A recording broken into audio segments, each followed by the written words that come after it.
Luis, what are your better data that you could see presented regarding basic science at CROI in Boston this year, 2014?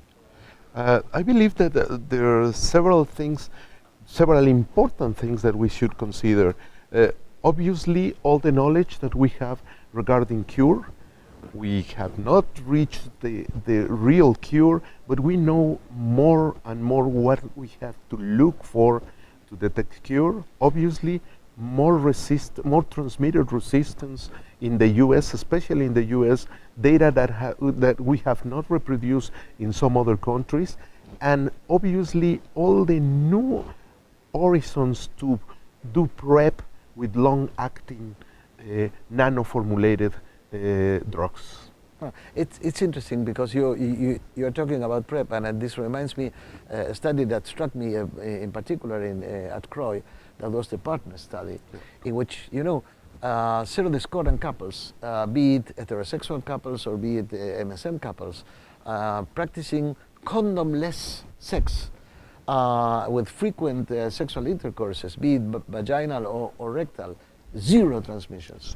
Provided that the patient that was HIV positive in this couple, we're talking about serodiscordant couples, that the patient that was HIV positive had less than 200 copies viral load.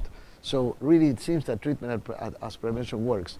And the same has been shown in, for instance, by Julio Montana's group in British Columbia, showing a dramatic decrease in mortality. So the individual benefit and the community benefits for early treatment, I think they are already shown. And this has been reflected also in several guidelines, including the WHO guidelines, which have made a big move in 2013 by promoting treatment in patients with less than 500 CD4s and regardless of the CD4 count in patients with HIV and TB, HIV and hepatitis B, pregnant women, children less than 5 years, and serodiscordant couples. I think that it's really clear that treatment and prevention is the best option.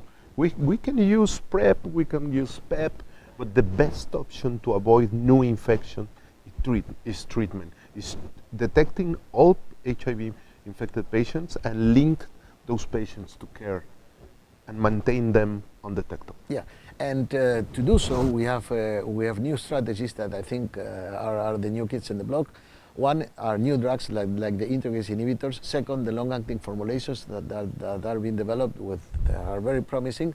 And third, the class or drug sparing strategies in which 2 drugs seem to work as good as 3 drugs, almost in some at least in some studies. It is clear that the new approaches will have more impact on adherence, in reaching undetectability, and especially on having patients in a low toxic antiretroviral combination that will improve the prognosis on the long run. I couldn't agree more.